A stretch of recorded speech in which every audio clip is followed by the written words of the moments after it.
Welcome to Climate Quickies, bite-sized nuggets of climate goodies from our TED experts in under 5 minutes. This week, we hear from Katharine Hayhoe, atmospheric scientist, TED speaker, and one of Time's 100 most influential people. Katharine shares why we must stop guilting and shaming people into taking climate action. Instead, we need to run towards something good together. That's pretty handy for the holidays when you're not quite sure how to handle those climate convos with friends and family. Let's head over to Katharine to tell us more. Enjoy and stay curious. I think one of the things that I'm so curious to know is, what should we be talking about? You know, if we're using our voice, how do we use it effectively rather than, I don't know, you talk about it in the book as well, and I've been thinking about it, rather than guilting or shaming or making people feel afraid. Will you take us through some of that kind of thinking and work you've done and what's effective? Yes, because I'm so glad you asked this, because when I say that the most important thing we can do to talk about it, is using our voice to advocate for those changes, I tend to get one of three reactions. Reaction number one is, oh, great, I know somebody who is absolutely convinced this is a hoax. I'm now going to run out and I'm going to tackle them. And take them down. Take them down.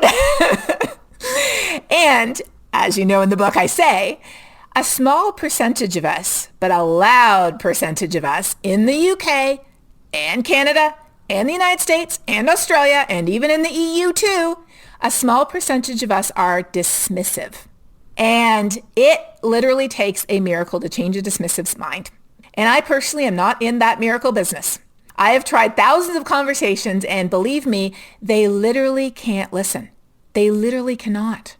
Like, they can't even listen to the words that are coming out your mouth. And so I say, leave the dismissives alone.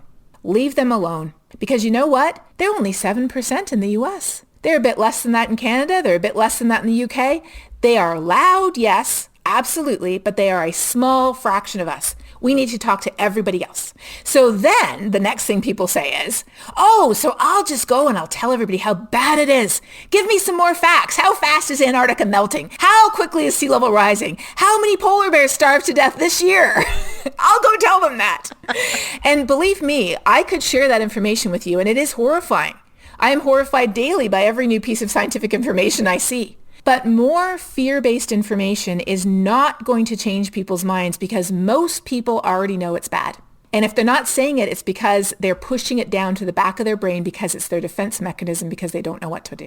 So in the book, I quote from so many different people. And one of the most interesting people who I learned about, who I quote from in the book, is a neuroscientist named Talia Sharot. And she lives in London, I believe. And she wrote a great book about how our mind works. And it's not about climate change at all, but it's actually all about climate change too. Everything. I mean, you should see my copy of the book. It has, I think I've highlighted more than I didn't highlight. And I want to just share something with you that she said that I think answers this exact issue. She says, fear and anxiety cause us to withdraw, to freeze, to give up rather than take action. So dumping fear-based facts on people is not what's going to change their minds. What do we need to talk about instead?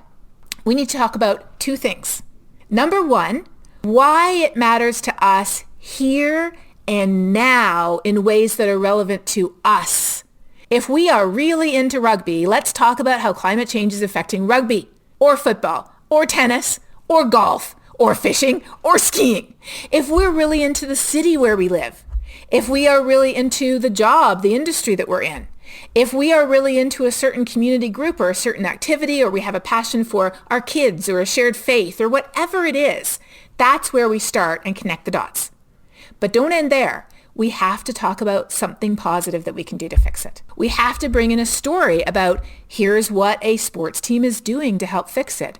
Here's what sports fans are doing. Here's what our city is doing. Here's what a school is doing. Here's what a university is doing. Here's what a company is doing that's really amazing. Did you know? And people are like, no, I had no idea.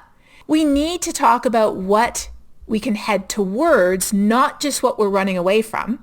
And to go back to what Talia Sharot says in terms of neuroscience, she says, our human brain is built to associate forward action, and that's what we want to do, right? We want to head towards the future together. Forward action towards a better future with a reward, not avoiding harm. We run away from something bad, but we need to run towards something good. So she says, and I swear she's not talking about climate change, but again, it's so perfect. She says, so reframe your message so the information you provide induces hope, not dread. Thanks for listening to this Quickie. This episode was created by our usual superstar podcast team and supported by TEDx London's headline partner, City. Until next time, Stay curious.